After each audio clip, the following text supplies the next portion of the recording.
So, it's been almost 2 years since my last upload, and I'm finally back with another Trip Reports video. Today we're discussing something somewhat more obscure than the last ones, and more interesting in my opinion. It's a drug called mescaline.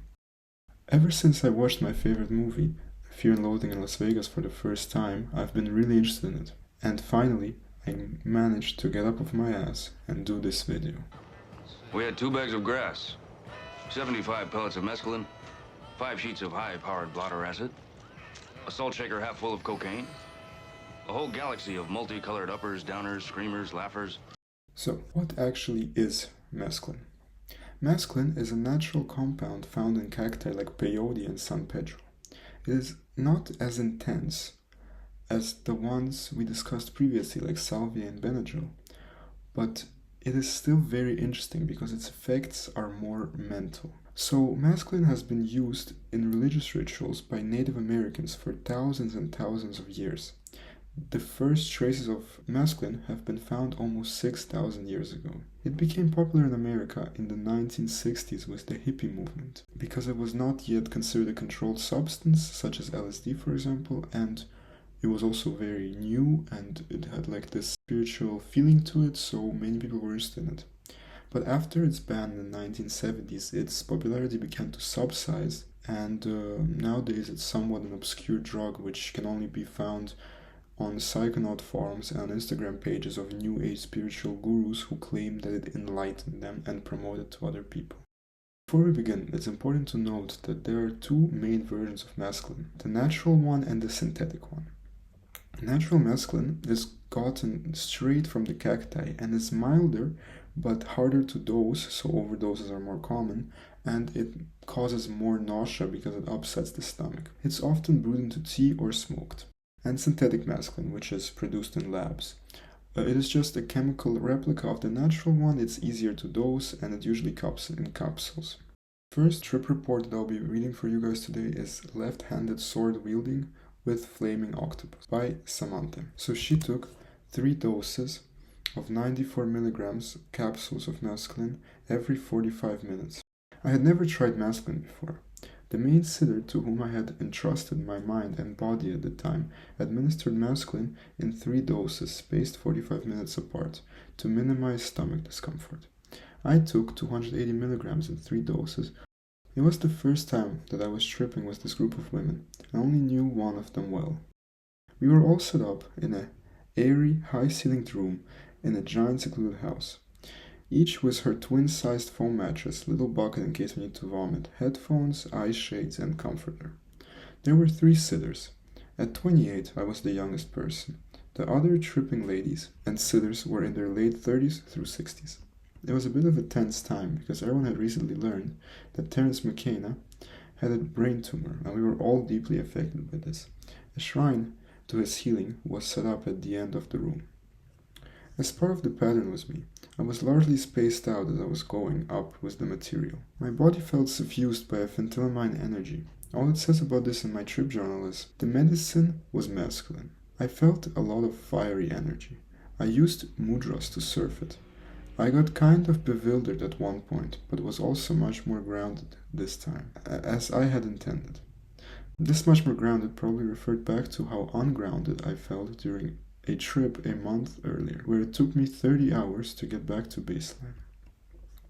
Our main sitter had shown us a series of 9 mudras, or hand-arm positions, to perform for different functions like humility, detachment, courage. I used this one a lot. I found myself cycling through these in my efforts to flow with the intense energy, and not let myself get stuck with it. It felt like surfing because there was a balance, and at any moment I could wipe out if I didn't pay attention. The mudras gave me something to do with my body instead of giving way to mind machinations. I paid attention to my breath and repeatedly got a message of, I have to strengthen my body to be able to channel this kind of energy, to be a better conduit for it. I felt like a wire that grows red when electricity is skirting through it. I felt like my body was being pushed by this heat and energy, but I never felt like I was having a medical emergency. This message is in line with my day-to-day experiences of not being in the best shape. It's 2 years later now as I write this, and I'm finally applying the lesson of strengthen your body. There seems to be a lag time like this for me so far, between the time I get the message to the time I apply the information from my tripping in my life. I lay down during most of the way up, but when I was speaking I sat up, and then later I crouched and stood up as well. I found it hard to handle just lying prone.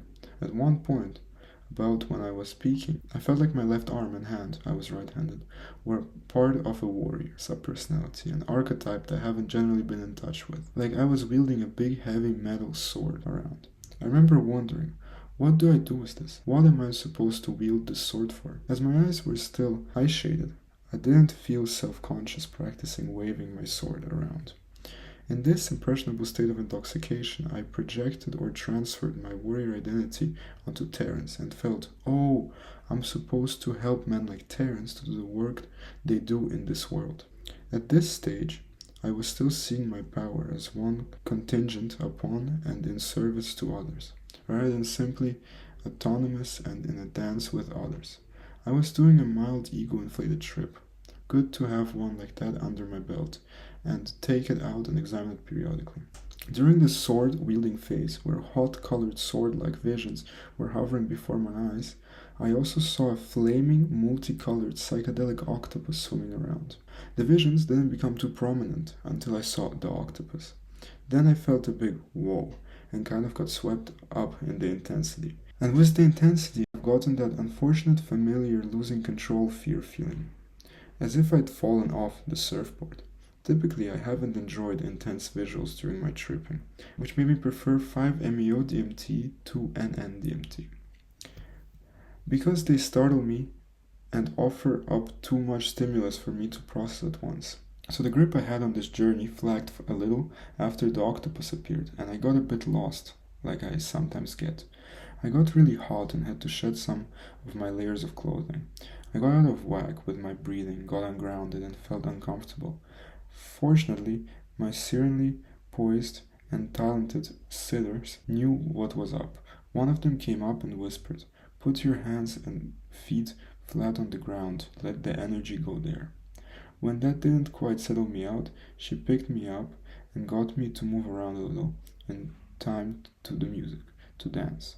It was just a question of figuring out what to do with the energy. I was restless. When I can't figure out what to do like that, I sometimes get frustrated and sad.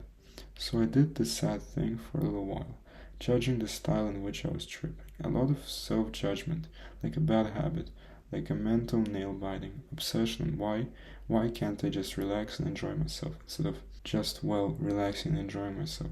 Meanwhile, the other women were starting to emerge from their tripping, gliding towards baseline, even the one that had been sobbing for hours, and I was floating around still high as hell. I was still learning how to surf, how to come back to shore. Since the dose wasn't too intense, I was not so high that I thought I would stay high. So I started to gather up the pieces of me again. I made the mistake of trying to talk to the sitter about my internal process, which confused me, and I felt embarrassed I couldn't express myself coherently. And what I was hearing myself say sounded trite and barely intelligible. Apparently, I attribute a lot of importance to expressing myself, and when I couldn't do it high, I had the unrealistic expectation that I wasn't measuring up to my unrealistic standards. Fortunately, these sitters asked us beforehand to observe objective silence for the remainder of the day and night until the next day at lunch. So I had to remind myself, oh yeah, I don't need to try and talk. Still processing what had gotten churned up. Thank God for the setting for a container or context within which to trip.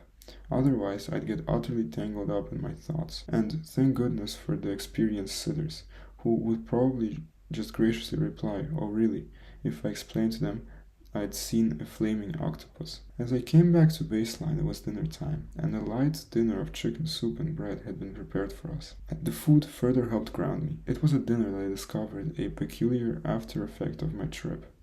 As I poured myself water, I reached for it with my left hand, as naturally as if I were left-handed, but I'm right-handed. Remember how I had a vision of wielding a sword with that arm?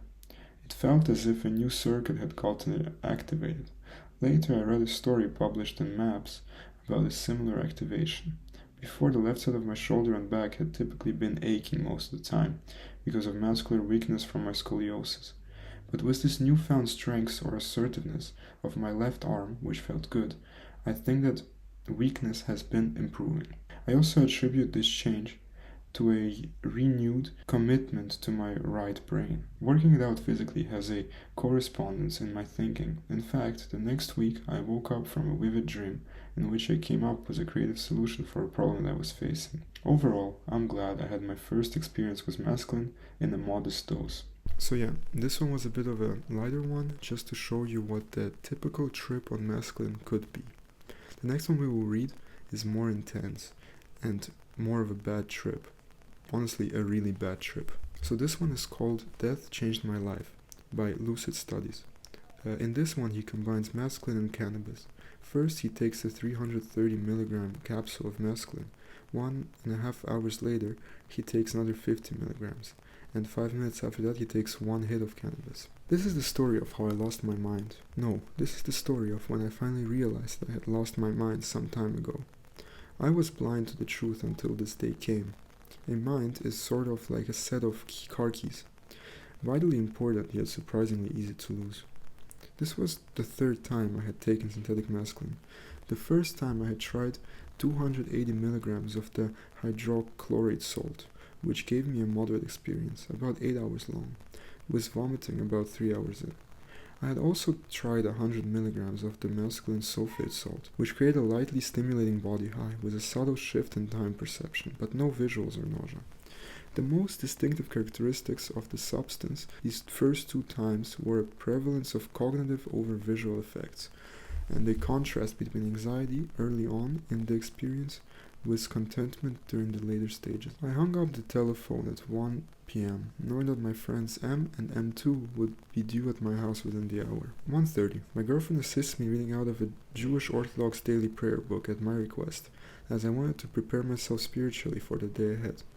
We recite together the prayer of the traveler, followed by the She'enanu, wishing God to guide me on my travels. Afterward, I felt peaceful and optimistic.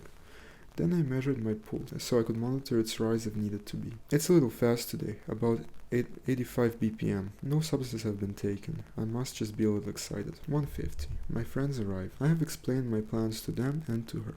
I'll be taking a combination of hydrochloride and sulfate salts, but I don't have enough mescaline to share with everyone else present. I will offer M and M2 instead some 2CB. They will recreate and babysit for me. 2 o'clock. M has had 2CB only once before, at 15 milligrams. M2 has not tried it yet. His last psychedelic experience was with 5-MeO-DMT. Today he's not in the mood for anything quite so intense. I give 20 milligrams of 2CB to M and 15 to M2. Then I swallow 4 capsules of mescaline, totaling 330 milligrams of powder, 240 of hydrochloride salts, and 90 of sulfate salts. 2:05. We put on the final album of George Carlin as we wait for our respective powders to take effect. 2:20. The mood is grimly humorous, thanks to Mr. Carlin. I'm talking about a dentist appointment that I recently had where I was injected with a mix of Marcaine and epinephrine that made my face swollen and numb and my heart beat accelerate for several hours. 2:25. M sees a pinkish hue to certain parts of the room. I'm surprised how early the visuals are starting for him. All three of us feel a body high, but otherwise the effects remain mild. 2:30. We feel a rising tension as the effects build up. We agree that at this point we need music rather than comedy. A familiar album that we will all enjoy. 2:35. Nausea is slowly building up for me, along with some tension in the neck and shoulders. 2:45. I feel like I can't sit still. Fingers are tingling, pulse is speeding up a little bit, heart feels heavy, music is intense, a general atmosphere of apprehension, no noticeable visuals. 2:50. Tremendous warmth in my stomach. Occasionally I burp and taste chemicals. It's not too pleasant. Nausea is subtle but persistent. Music is physically intense to listen to. 3 o'clock. I'm frustrated by the in-betweenness of my state, the inability to break through to a full hallucinogenic experience, and the lack of visuals. 3:08. M feels like he could handle more. I give him a 5 milligram capsule of 2CB, rising his total dose to 25 milligrams. M2 says that the ceiling is coming alive. It looks to him like a coral reef waving around underwater. Then he states that the ceiling looks like a carpet, Both M and M2 are seeing some trails. M's face is starting to feel numb. 3:15. M feels a little more removed from reality than normal, like he's watching everything through a screen. I have a strong body rush, and mild intensification of color and sound. 3:20. I feel like I could handle a larger dose. I'm still seeing almost no visuals at all, and feel ready for a full-on trip. I hold up a pill containing an extra 50 milligrams of mescaline sulfate and wonder out loud, should I take this too? Go for it, mate, comes a voice somewhere in the room. I swallow the capsule with a glass of water. 3:25. The nausea just died down a little. It irritates me because I want to get the vomiting out of the way. I say to myself, so what? I'll deal with it when it becomes an issue again. I smoke a hit of organic kush, powerful stuff. Taking it at this time was probably a mistake, and then sit down in my chair again, figuring that I'll just listen to some music and relax. 3:30. Boom. The kush hits me. The mescaline redose hits me. I'm torn, like a plane whose wings have been riddled with gunshots. I'm no longer soaring, I'm going down. Within a few instants, things are not alright anymore. Something is going very, very, very not alright. 3:35. A blood pressure cuff goes on my arm. Heart is racing faster than before. Cannot perceive time to know how fast the beep, beep, beep is beeping, but it could outrun any cheetah in the jungle. The cycle ends. The calf reads 180. 180 beats per minute. Blood pressure is 180. Eyes peeled open in terror, anger, stunned disbelief, primitive fear. The realization a heart attack could spontaneously occur at any moment. And then the fear of death became the essence of death itself, and the essence of death became real. And then I was dead, no longer in control, actually believing that I was dead, not almost dead, not thinking about death or wondering if I might die. Dead, real death, and it all seemed so real. I throw the blood pressure cuff onto the couch, stand up expressionless, eyes open way too wide, shaking, looking the direction of my friends. I'll see you guys in about 6 hours when I'm alive again. They giggle. Failing to understand, I leave the room. I wander around the apartment, agitated. What do I do now? Why did I do this to myself? Why? How could God allow me to be dead now? I'm too young. Why die? The concept of time is fleeting in and out of existence. My memory is only a memory. Everything is falling apart. I'm in the living room. My friends are gone from me now. My girlfriend has become aware of my agitation and she is almost as scared as I am. Nobody can understand this fear like I can, but it spreads to everyone, like a contagion. How fast is your pulse? 180. Oh my god. Over 160 means you need to be sitting down. Sit down. Don't argue. Sit down right now. This has become a certified disaster, like a volcanic eruption spewing flaming tornadoes across a continent. I'm in the bedroom now, crippled, splayed out on the bed, mumbling, scaring the shit out of her. For half an hour straight, all I can say is, I'm dead, fuck, I'm dead, I'm a ghost, I'm a spirit, I'm trapped in the land of the dead. How will God judge me? Will I ever come back again and be the same person I used to be? Where will he send me? I'm dead, I'm fucking dead. Why? Why did this have to happen to me? I'm too young to be dead, but I'm fucking dead. Fuck, I'm fucking dead. She told me that I wasn't dead. She made me look right into her eyes and told me, you're not dead. Look at me. You just took too many drugs. You're going to be fine. You're not dead. Why won't you believe me? I'm dead. I'm really dead. Should I be in a hospital? I think dead people belong in hospitals or a morgue. Should I go to the hospital and then go to the morgue? Because I think I'm dying. I know that I'm definitely dead. Heart racing so fast. Sweat pouring. How can I survive this? What if my heart explodes? It won't explode, she tells me. But what if it does? What if my chest cavity bursts wide open and a monster jumps out, like in the dream sequence at the beginning of Aliens? Why do people think I'm smart? All these friends tell me that I know so much. Everyone at work tells me I'm so damn good at what I do. Everyone thinks I know so much about chemicals. Look at what I do to myself. I'm not smart, I'm stupid. Honey, sometimes smart people just do stupid things, she says. I tell her, do one thing for me. Just tell me how I can untake the last pill. I can be alive again if I can just go back and untake that one pill. When I'm told that there's no way to untake what I already took, it makes me furious. She goes into the study to have a stern talk with my friends. I tell her not to, insisting that it was my fault, not theirs, and hoping she won't ruin their trips as well. She goes to bitch at them anyway.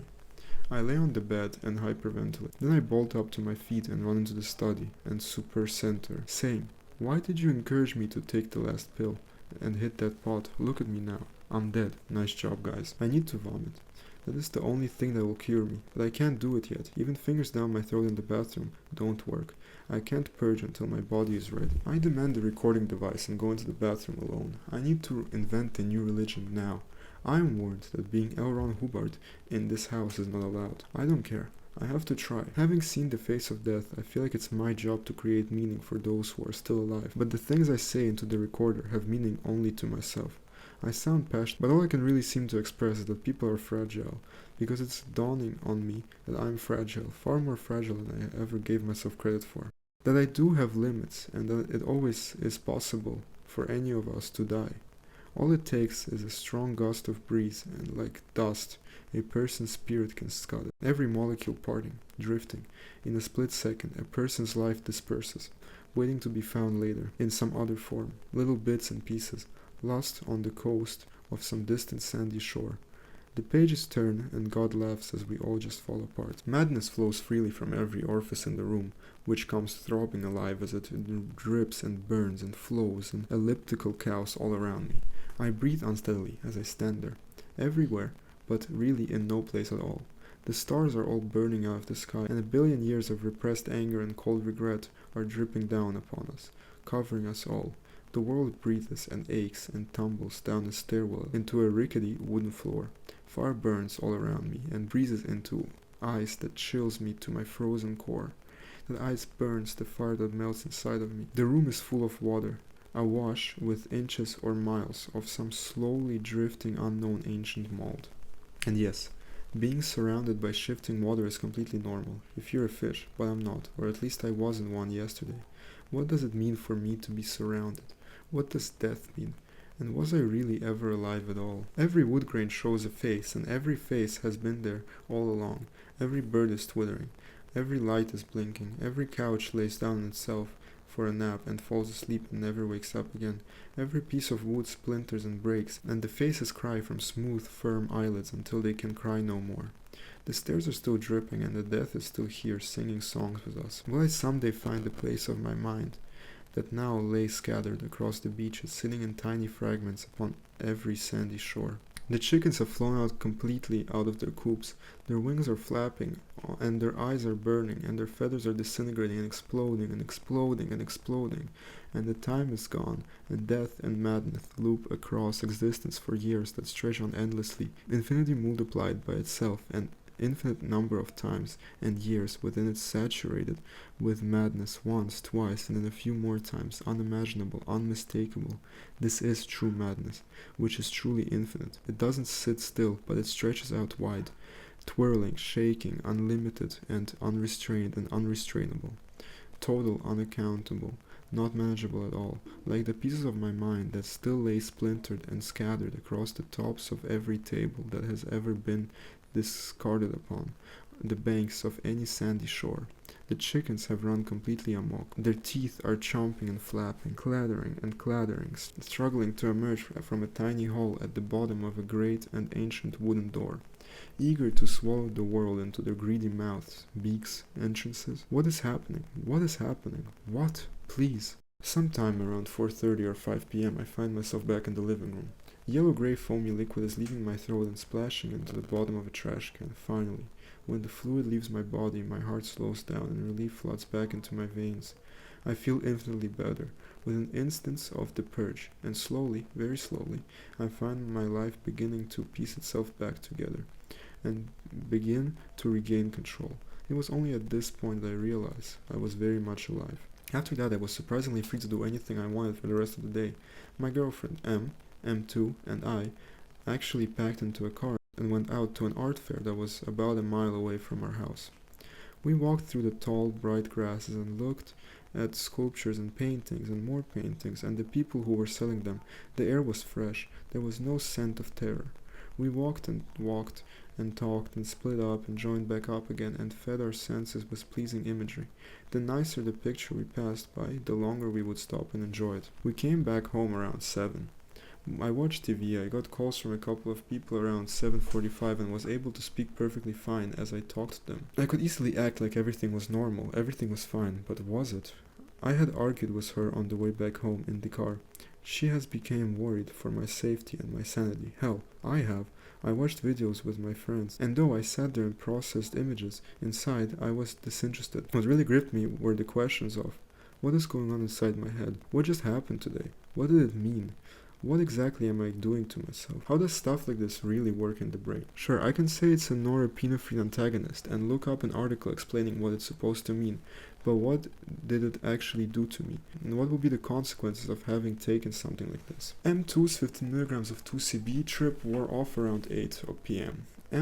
M's 25 milligrams trip lasted until about 9 or 9:30. They both left and went home at about 9:45. I was still mildly affected by the mescaline at midnight and beyond. Brightened colors and emotional sensitivity did not leave me at all that day. In fact, the changes had not left me completely the next day either, or the day after that. I did not start writing this report until nearly a month after it had happened, nor have I touched a psychedelic since then. And I can say without a shadow of doubt that my brain does not work quite the same way now as it used to. The change had started before mescaline, but this experience made it clear to me. Something about the fundamental nature of reality has begun to change. Slowly, I adjusted, but I do not know if I will ever be the same again, or what it means to allow myself to change utterly. And so I leave the psychedelics alone for now.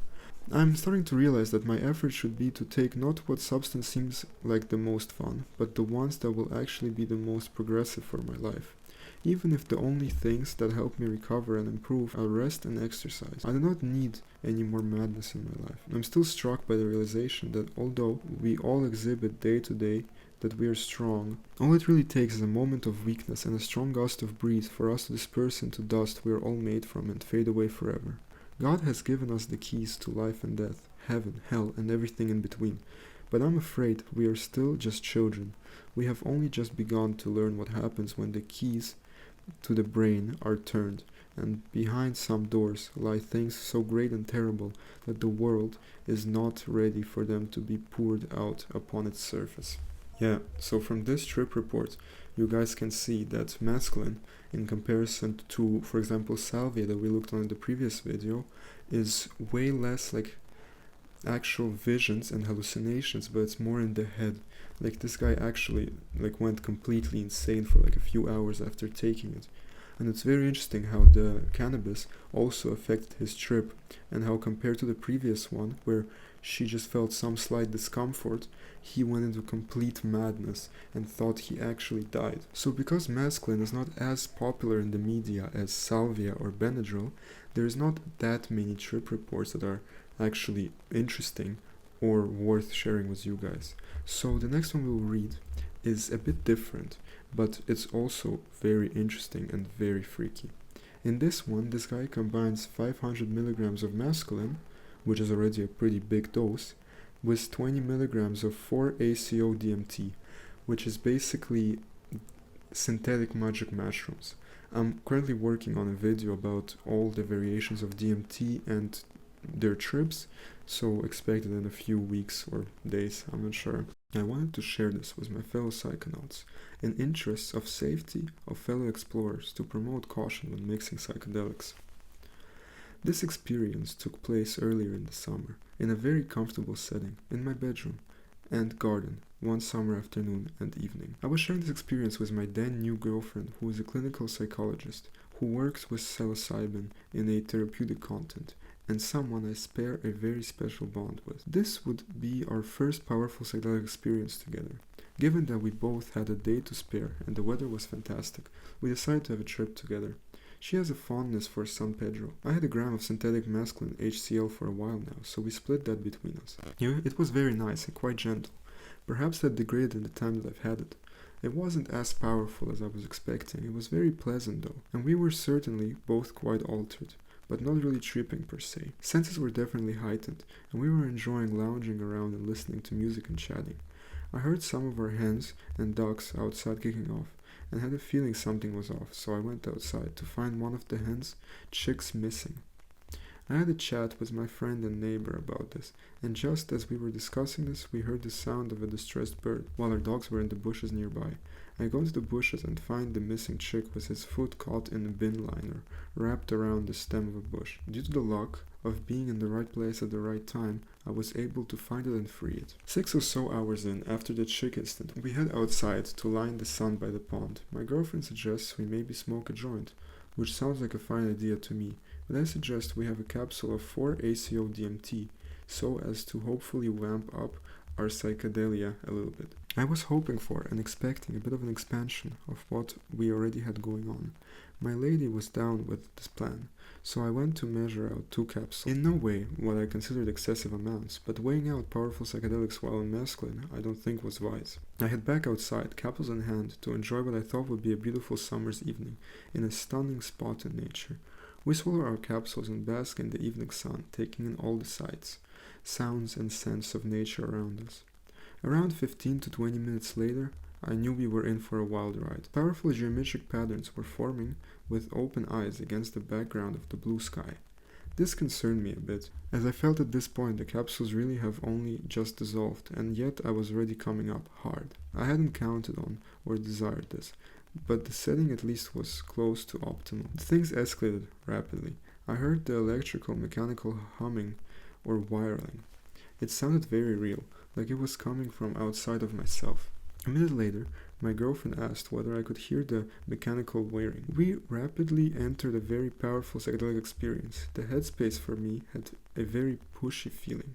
It was very unpleasant and very in my face, and there was a dark, chaotic tint to it. Behind closed eyes, I found myself in a very similar realm or space to a strong vape DMT experience, only this was only getting stronger with time. I started to vocalize, throat sing, and this started to sculpt and shape the patterns I saw, and gave me some small feeling of being able to navigate the chaos to some degree, which was helpful.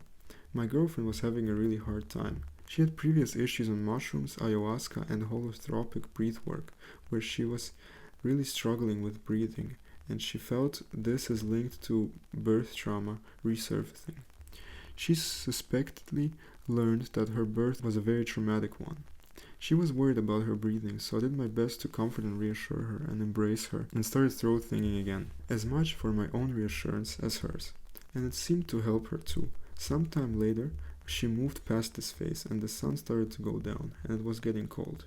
There was a slight let-up in intensity, but we were both still deep in. We headed indoors to get cozy and listen to some music. I was still in a deep state. Music was not the guiding helpful force. It sometimes definitely can be in these states. I was laying in a fetal position in the bed, hyperventilating. The dark, pushy edge to the experience was still very much unpleasant and unrelenting, and this combo felt like it was hard on my body and my mind. It was dark now, and around 9 or so hours after taking mescaline and 3 or so hours since taking the 4-ACO DMT, I was still doing my best to ride out this experience, and without warning, something changed suddenly. My mental state became saturated with a very tangible feeling of darkness, impending doom, despair, and hopelessness. I felt weak, and lying there felt like something between a decaying corpse or an aborted human fetus. It felt like I was in the shadow of death. It really felt like I was poisoned and in a great deal of danger. I never ever had such an experience before. This feeling of dying was nothing to do with the ego loss type of dying. And it was worrying to be feeling such horrific things at such a late stage of an experience. I felt like my blood pressure was very high. I sat up on the edge of the bed, feeling very tangible feelings of doom. I just tried to stay in the present, to just be in the moment, and to take each moment as it came. I was getting painful twinges in my heart, and some weird electric twinges in my brain. Heart attack or seizure seemed imminent. It was like my system was being worked to the very point of collapse, and it felt like death could occur at any moment. I kept these feelings to myself for a while, until my girlfriend clocked on to something being very wrong. She did her best to reassure me, making the valid point that we both had ingested the same quantities of substances, and that she was fine.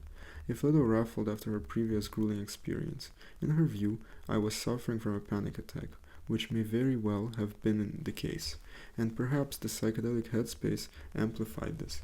To me, though, it did not feel like a bad trip. It was scary, and that unlike other gnarly experiences with psychedelics I've had, it really felt like I was my physical self, that I was in danger, that my system was poisoned. This went on for some time. It was truly the darkest, most terrifying and grueling experience of my life. I'm a well-traveled psychonaut, and my feathers are not easily ruffled, but this was really scary. To me, it genuinely felt like a physical poisoning that was being mentally manifested by the psychedelic experience. I recall a rather horrible experience mixing mescaline as it happens, but falling well short of this experience, at least for me personally, this time with LSD. This was not a winning combination for any of our party on that occasion. There was a dark tint to that experience physically. It felt hard on the system, like blood pressure was elevated. Mentally, it was like being caught in the midst of two powerful psychedelic tides. My dear sister had it much worse than either me or my friend on that experience. She was on the SSRI citalopram at the time, a very foolish oversight on my part. She has used with psilocybin and LSD alone previously to no bad effect. I think she may have experienced serotonin syndrome. She got very hot. I could see the steam pouring off of her. I went to get her a glass of water and came back in the room, haste following a commotion, to find my sister trying to jump out of the window, as she was under the impression she was on fire and burning up and needed to get people's attention. So in this case, it was like the mental experience of her trip was manifesting as the feeling of being on fire, when she seemed to be suffering from hyperthermia. At some point, things started to drop off in intensity, much to my relief. But after a great deal of mental and physical anguish and torture, that night, as I tried to sleep, I kept drifting back into that state of darkness and mental anguish and heart twinges. I took a Valium to help me get off to sleep. I woke up with no side effects other than some substantial residual humbling. I wanted to share this experience to warn fellow psychonauts to be cautious when mixing different psychedelics. Certainly, I will take much more care with my future explorations. So as you can see, with mescaline trips, death is a reoccurring topic. In the previous one and this one, they both either felt like they died or were worried about dying. In this one, he had a huge panic attack. And it's very interesting to see how mixing even light substances like cannabis or other psychedelics like psilocybin has a very big effect on the trip. Unlike in the first one that we looked at, where she took just pure mescaline, in this one, he has a horrific experience. So yeah, mixing mescaline with other psychedelics is definitely not worth it. So yeah guys, this is all the trip reports that we had for today. I really hope you enjoyed the video, and I can't tell you how happy I am to finally be making videos again. And if you enjoyed this one, click on these two other trip report videos that I made in the past. They're also very good and very interesting. And in the coming weeks, be expecting another video on DMT trip reports. See you.